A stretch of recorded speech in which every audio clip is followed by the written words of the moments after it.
Bismillahirrahmanirrahim. Assalamualaikum warahmatullahi wabarakatuh.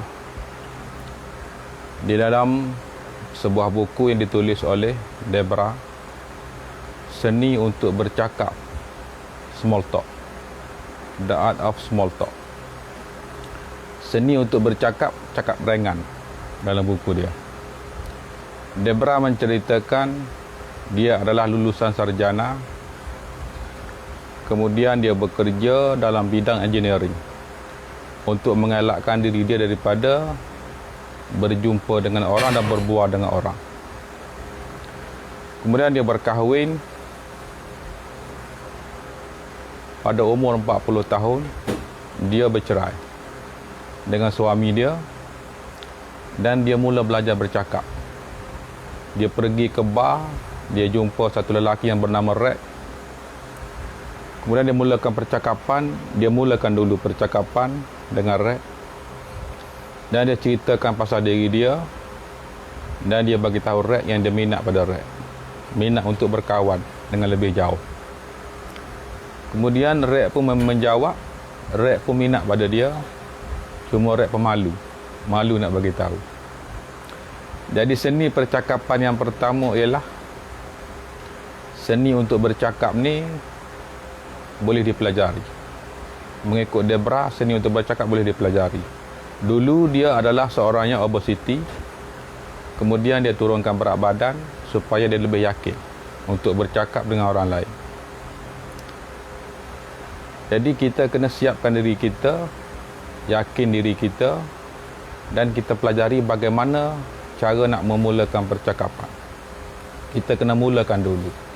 Jangan tunggu orang bercakap baru kita nak bercakap. Kita kena mulakan percakapan dahulu supaya kita boleh kenal dengan ramai orang. Sekiranya kita buat bisnes, kita perlu bercakap dengan orang. Kalau kita bekerja, kita kena bercakap dengan orang. Kalau kita seorang suami, kita kena bercakap dengan anak isteri kita. Jadi seni bercakap ini sangat penting untuk semua orang. Debra bagi tahu seni ini boleh dipelajari, tapi dengan syarat kita kena yakin dulu. Sekiranya masalah berat badan kita adalah satu benda yang tidak yakin, kita kena turunkan. Debra telah menurunkan berat badan sebanyak 29 kilo. Baru dia lebih yakin untuk bercakap. Apabila kita bercakap, yang kedua, apabila kita bercakap, kita kena bercakap dengan open question. Bukannya close question. Kebanyakan daripada kita menggunakan close question. Contoh close question ialah kita tanya apa khabar. Mesti orang akan jawab khabar baik. Bagaimana kamu kerja hari ini? Okey ke? Orang akan jawab okey. Jadi itu adalah close question.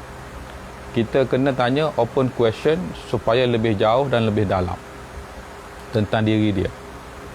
Untuk bertanya orang, dia bagi tips dia panggil form. Yang pertama, kita tanya orang pasal family dia. Yang kedua, pasal pekerjaan dia, occupation. Kemudian kita tanya orang pasal apa yang dia minat. Dan kita tanya orang apa yang selain daripada itu. Selain daripada itu ialah contohnya di mana dia tinggal, apakah makanan kegemaran dia. Kita kena tanya. Sebagai contoh, kita kena tanya, apakah pendapat kamu tentang filem Spider-Man? Boleh tak kamu ceritakan? Adakah ia bagus ataupun tidak bagus?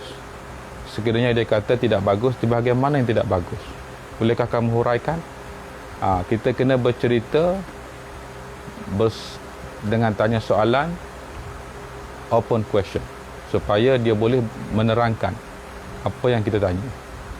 Kalau jawapan ya tidak, okey tak okey, itu adalah close question.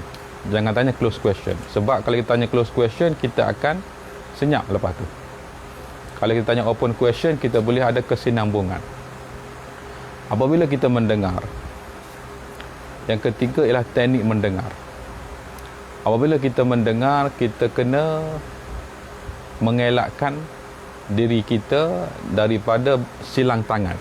Dia kata tak boleh. Silang tangan tak boleh. Dan kita tak boleh mainkan rambut kita, tak boleh mainkan tudung kita, mainkan perhiasan kita, tak boleh. Dan kita tak boleh tengok tempat lain, tak boleh. Apa yang kita kena buat ialah, dia kata, yang pertama sekali kita kena kedepankan tubuh kita, bahu kita kena ke depan, eye contact, kena sentiasa eye contact dengan orang yang kita bercakap. Dan kadang-kadang kita kena gelak sedikit ataupun tersenyum sedikit, tapi jangan lepaskan eye contact. Itulah teknik mendengar yang betul. Jangan kita sekadar mendengar tapi mata ke lain. Sebagai contoh, dia kata ada satu kisah yang dia ceritakan yang bernama Nicholas. Nicholas ni pergi sekolah, budak sekolah. Di sekolah, dia balik sekolah, dia jumpa ayah dia. Ayah dia sedang membaca surat khabar. Nicholas bercerita, Nicholas kata dia kat sekolah, dia melukis gunung kanang. Kemudian dia main bola waktu rehat, dia sumbat gol. Kemudian waktu rehat dia pergi makan pizza. Dia ceritakan kepada ayah dia. Ayah dia mendengar. Tapi apabila ayah dia mendengar, ayah dia ulang balik apa yang dia cerita dan tanya dia, tapi dalam masa yang sama ayah dia membaca surat khabar. Nicholas bagi tahu, Nicholas sangat rasa tidak selesa. Seolah-olah bapa dia tidak mendengar dengan sepenuhnya. Apabila kita nak mendengar orang bercakap, kita kena mendengar sepenuhnya. Kalau ada telefon, letak ke tepi, tutup telefon, mendengar sepenuhnya. Kita kena ke depan sambil mengangguk kadang-kadang sebagai tanda setuju. Itulah cara mendengar yang betul. Apabila kita mendengar, kita kena tangkap keyword apa yang dia gunakan dan kita kena refresh balik keyword tersebut supaya ada kesinambungan daripada cerita yang pertama pergi pada yang seterusnya, biar ada kesinambungan. Apabila kita buat macam tu, kita telah menyebabkan orang yang berbicara dengan kita rasa seronok dan dia rasa nak bercerita lagi dengan kita, sebab ada common dekat situ. Communication berasal dari perkataan Jerman yang bermaksud common, yang mana ada persamaan antara kita dengan orang yang kita bercakap. Apabila ada persamaan, dia akan rasa lebih seronok. Dan kita juga kena mirroring. Mirroring maknanya kita kena ikut. Kalau dia, apa pergerakan dia. Kalau dia silang kaki, kita silang kaki. Kalau dia kaki ke depan, kita kaki ke depan. Cara bercakap juga kena sama dengan dia, dari segi intonasi dan kelajuan. Kalau dia laju, kita kena laju. Kalau dia slow, kita kena slow.